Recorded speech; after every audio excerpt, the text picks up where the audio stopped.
question at hand involves the use of a 10-inch piece of 3/4-inch Liquidtight Flexible Metal Conduit, or LFMC, installed between an LB fitting and a piece of equipment. This conduit contains 6/8 American wire gauge THHN/THWN conductors. The initial question is whether the LFMC can be used as the grounding conductor. The associated concern is avoiding exceeding the fill limit of 40% by including a 10 American wire gauge conductor inside the LFMC.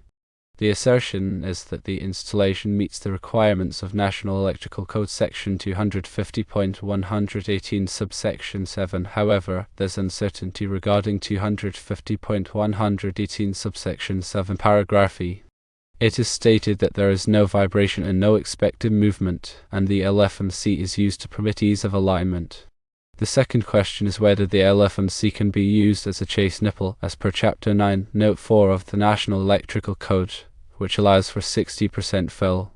The problem lies in determining whether the conduit body constitutes a box or similar enclosure. The answer is firstly, you cannot use the LFMC as the grounding conductor in this scenario.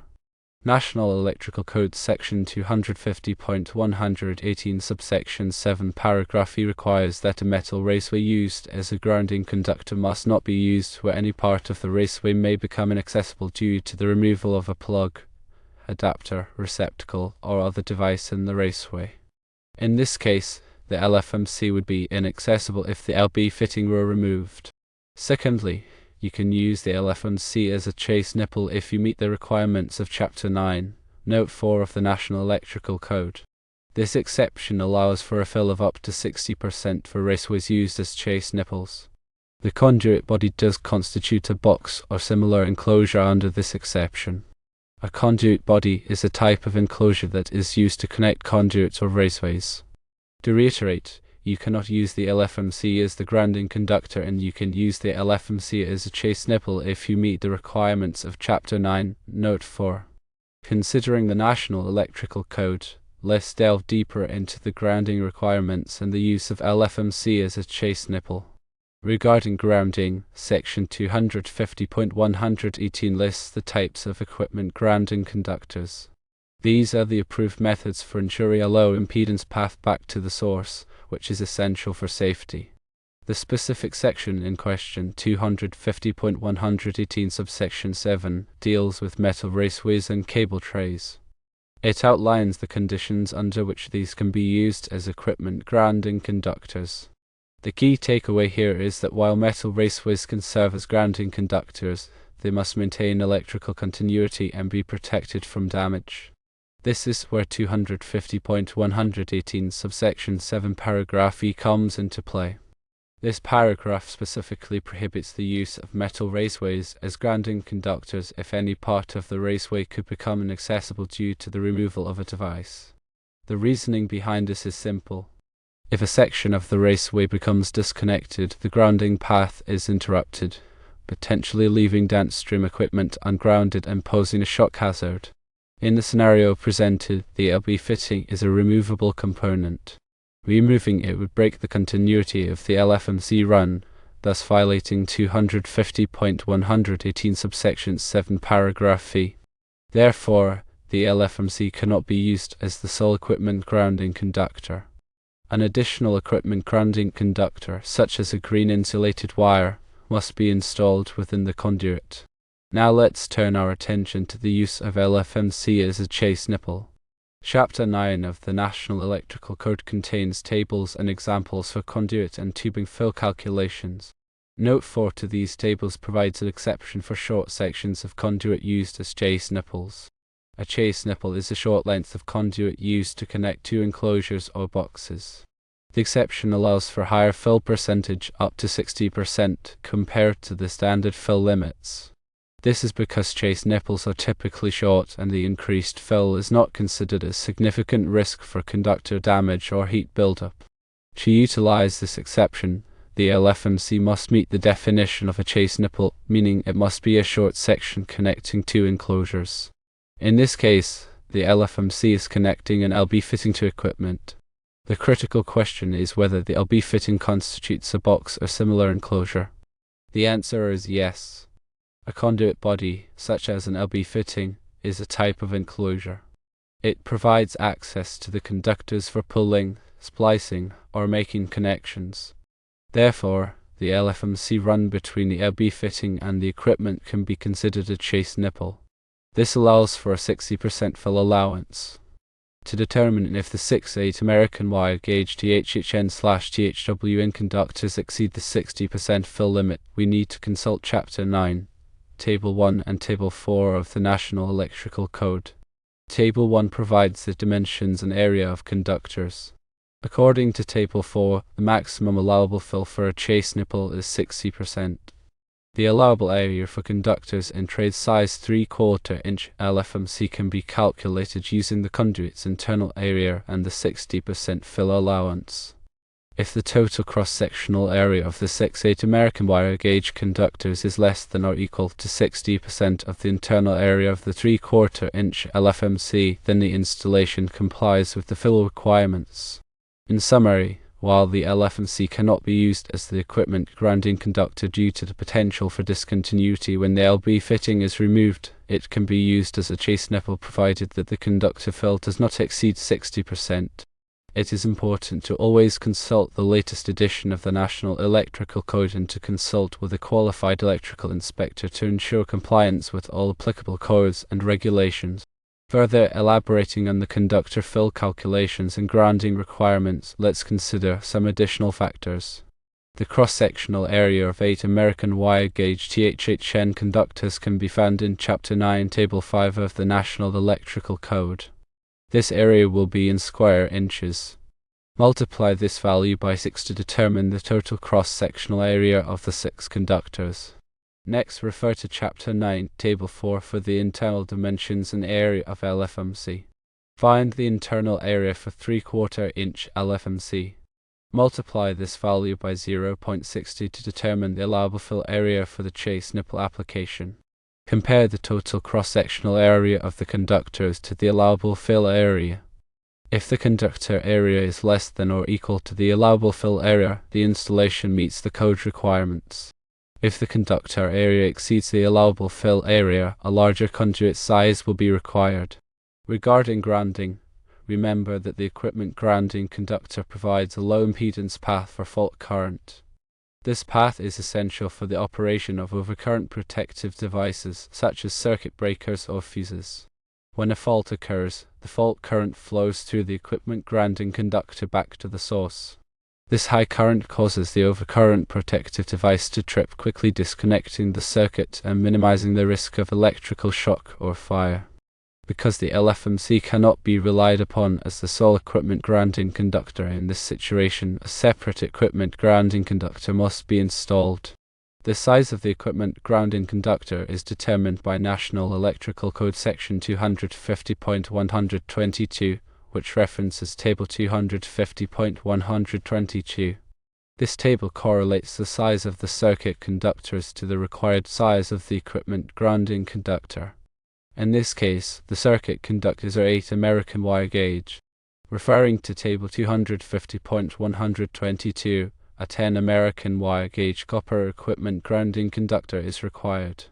This 10 American wire gauge equipment grounding conductor must be installed inside the LFMC along with the 6/8 American wire gauge circuit conductors. However, including the 10 American wire gauge conductor increases the total conductor fill. We calculate the conductor fill, including the 10 American wire gauge equipment grounding conductor. If the total conductor area now exceeds the 60% fill allowance for the chase nipple, a larger conduit size will be required. To ensure compliance and safety, always perform these calculations carefully and consult the National Electrical Code for the most up-to-date requirements. It is also important to consider the ampacity of the conductors. The ampacity of a conductor is the maximum current it can carry safely without exceeding its temperature rating. The ampacity of 8 American wire gauge THHN conductors is typically 55 amps as per National Electrical Code Table 310.16. Assuming the ambient temperature and number of conductors in the raceway do not require ampacity adjustments.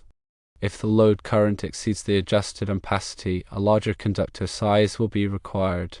In addition to the equipment grounding conductor, the National Electrical Code also requires a grounding electrode system. The grounding electrode system provides a connection to the earth, which helps to stabilize the voltage to earth and provides an additional path for fault current. Common grounding electrodes include metal underground water pipes, metal frames of buildings, concrete encased electrodes, and ground rods. The specific requirements for grounding electrodes are outlined in National Electrical Code Article 250, Part Roman 3. It is important to ensure that the grounding electrode system is properly installed and maintained to provide effective grounding. Finally, it is crucial to remember that electrical work can be dangerous. Always de-energize circuits before working on them and follow all applicable safety precautions. If you are not qualified to perform electrical work, hire a licensed electrician. In conclusion, the use of LFMC as a grounding conductor and as a chase nipple is governed by specific rules in the National Electrical Code.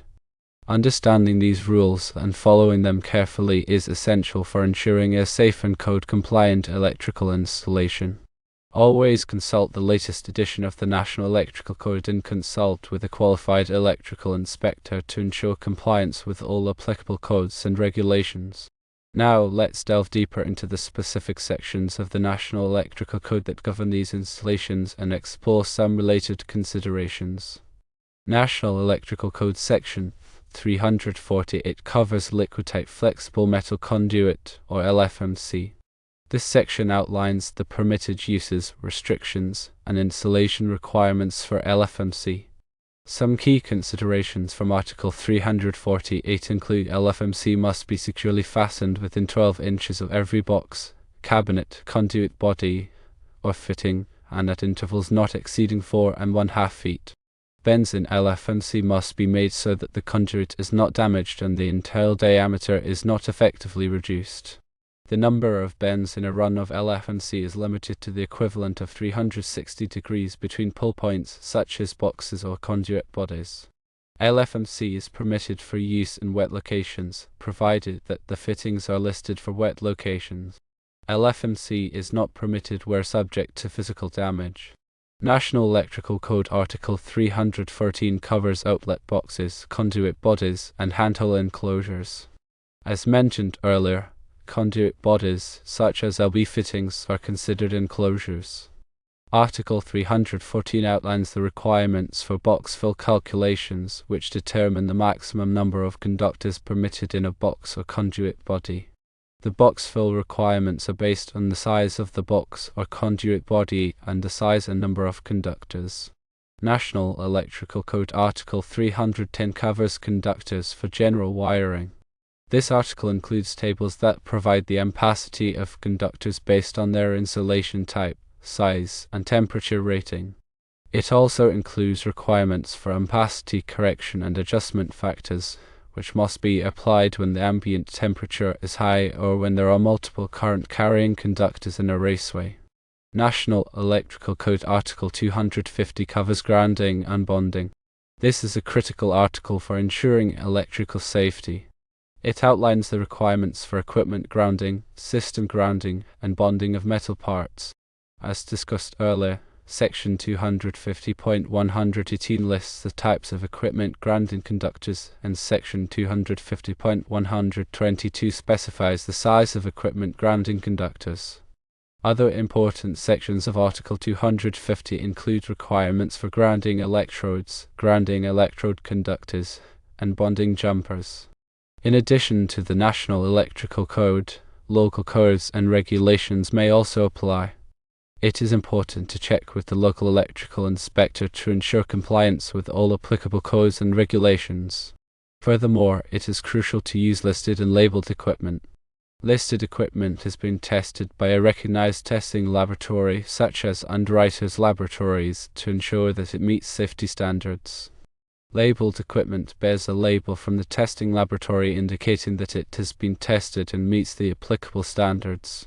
Using listed and labeled equipment helps to ensure the safety and reliability of the electrical installation. When working with electrical systems, it is essential to follow safe work practices. Always de-energize circuits before working on them, use appropriate personal protective equipment, and follow lockout-tagout procedures. If you are not qualified to perform electrical work, hire a licensed electrician. Electrical work can be dangerous, and it is important to take all necessary precautions to protect yourself and others. In conclusion, the installation of LFMC and the selection of equipment grounding conductors are governed by specific requirements in the National Electrical Code. It is important to understand these requirements and follow them carefully to ensure safe and code-compliant electrical installation. Always consult the latest edition of the National Electrical Code and consult with a qualified electrical inspector to ensure compliance with all applicable codes and regulations. Always ensure you are following safety standards too.